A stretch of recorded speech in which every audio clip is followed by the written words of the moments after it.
আপনার জ্বর হয়েছে, গুনাহ মাফ। দুর্ঘটনা হয়েছে, গুনাহ মাফ। পিছলে মাটিতে পড়ে গেছেন, পা ভেঙে গেছে, গুনাহ মাফ। এমনকি বড়ই গাছে উঠছেন বড়ই খাওয়ার জন্য, বড়ই একটা টান দিচ্ছেন, দিকে কাটা ঢুকে গেছে, ইস ব্যথা। এই যে ইস বলে কষ্ট পাইছেন, আল্লাহ বলছে এই কষ্টের কারণে গুনাহ মাফ করে দিলাম। আশা আশা জাগে, আশা। আপনি হতাশা পান কই এবার আমারে বলেন? হতাশার তো কোনো সুযোগই নাই আমাদের। আমাদের পুরো জীবনটা হচ্ছে আশা দিয়ে ভরা, শুধু আশা আর আশা।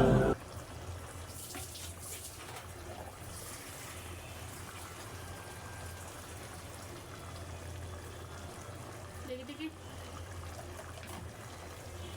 ইয়া কিতা তোরা কম জ্বালা লাগে বলছি